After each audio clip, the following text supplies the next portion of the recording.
Morning class 11th class है। हम आपको काव्य खंड से पाठ 5 महाकवि भूषण पढ़ा रहे थे, जिसमें कि हमने भूषण जी का जीवन परिचय और शिवा शौर्य के 3 तक की व्याख्या बता दी है। आज हम आपको उसके आगे का पढ़ा देते हैं।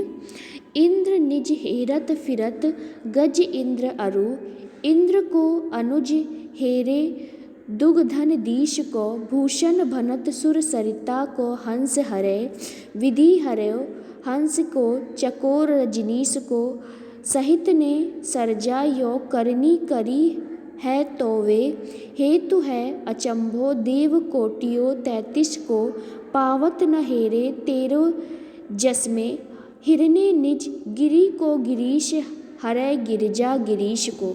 तो यहाँ पर शिवा जी ने यश चंद्रिका सब कुछ खो गया है, मतलब शिवाजी के ने ऐसे महान कार्य किए हैं कि उनका जो यश चंद्रिका थी वह सब यश चंद्रिका में सब कुछ खो गया है। सब लोग अपनी अपनी वस्तुएं खोजने का प्रयास कर रहे हैं, जिसका कि मिलना बहुत ही कठिन है।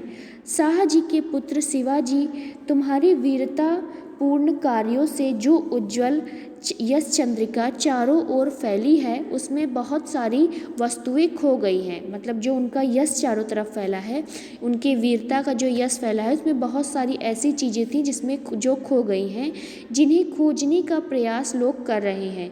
इंद्र अपने श्वेत हाथी इंद्र अपने ऐरावत हाथी को खोज रहे हैं और विष्णु भगवान क्षीर सागर को खोज रहे हैं। मतलब ऐसी चीज़ें खो गई हैं जिसमें कि ऐरावत का इंद्र जी का जो ऐरावत हाथी था वह तक खो गया, और विष्णु भगवान जो समुद्र में रहते थे वह भी खो गया।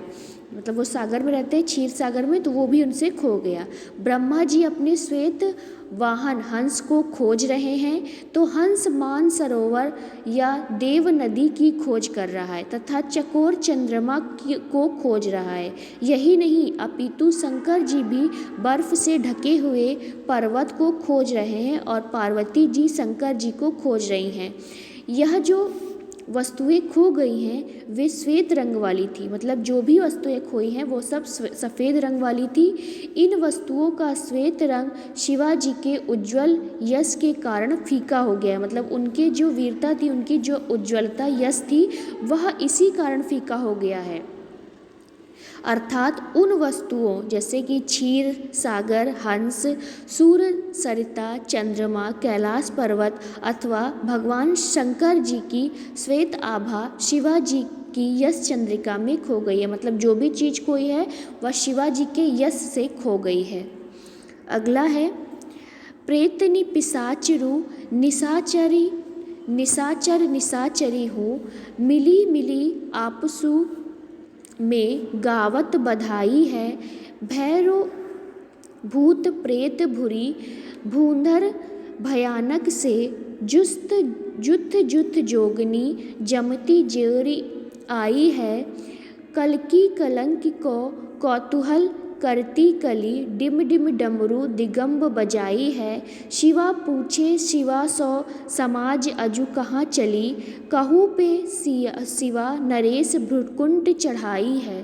तो यहाँ पर शिवाजी जिस राजा पर भ्रुकुंटियाँ ढेरी करते हैं उसकी सामत आ जाती है। मतलब जिस भी राजा से ये युद्ध करते हैं उनके अंदर उनका जो है वो भय आ जाता है, उनकी मृत्यु निश्चित हो जाती है।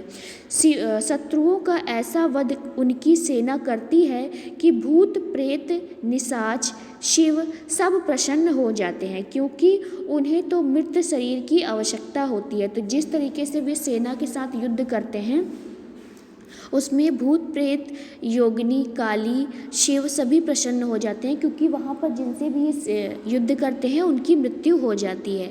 इस संबंध में इनकी सब की प्रसन्नता और उस प्रसन्नता के कारण भी अभिव्यक्त किया जाता है।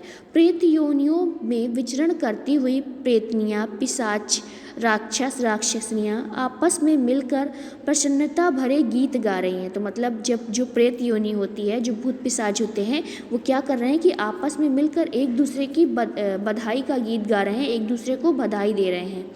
क्योंकि आज उनकी मनोकामना पूरी होने वाली है।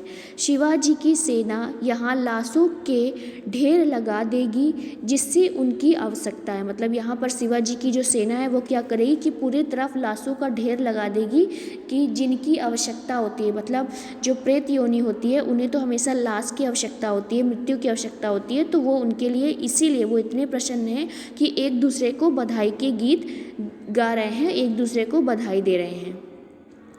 शिवाजी की सेना यहाँ लाशों के ढेर लगाने वाली है। भूत पिशाच भैरव आदि जो अत्यंत भयानक बताए जाते हैं उनके झुंड के झुंड एकत्र हो गए हैं। यही नहीं, योनियाँ भी अपनी जामत छोड़कर अर्थात समूह में इकट्ठा हो गई हैं। तो मतलब जिसे भी मृत्यु पसंद है, जैसे भूत प्रेत हो गए, जो योनियाँ होती हैं वो सब क्या हो गए कि समूह के समूह एक क्षेत्र पर इकट्ठा हो गए हैं। आज काली देवी भी किलकारती लगाते हुए कौतूहल कर रही हैं तथा शंकर जी भी प्रसन्न होकर डमरू बजाने लगे हैं। भूत प्रेत निशाचर योनि भैरव काली आदि को एक साथ प्रमाण करते हुए देखकर कौतूहलवश पार्वती जी शंकर जी से पूछने लगी, आज आपका यह सारा समाज किधर को चला जा रहा है। मतलब सभी को देखकर जो उनका प्रसन्नता थी, भूत पिशाच निशाचर योगिनी इन सब की जो प्रसन्नता थी, इसको देखकर पार्वती जी पूछती हैं कि आज क्या हुआ है कि सारा संसार एक ही जगह जा रहा है। क्या महाराज शिवाजी ने क्रुद्ध होकर फिर से किसी नरेश पर आक्रमण करने का निश्चय कर लिया है। तो पूछते हैं क्या ऐसा सच में है कि महाराजा शिवा ने किसी राजा पर अपना आक्रमण करने का निश्चय कर लिया है, इसी कारण ये सभी भूत प्रेत निशाचर एक स्थान पर एक ही तरफ जा रहे हैं। तो बच्चों इसके बाद है छत्रसाल शिवाजी। यहाँ पर शिवा शौर्य समाप्त हो जाता है। अब जो छत्रसाल प्रशस्ति है वो हम नेक्स्ट वीडियो में पढ़ा देंगे। आज के लिए बस इतना ही। Thank you.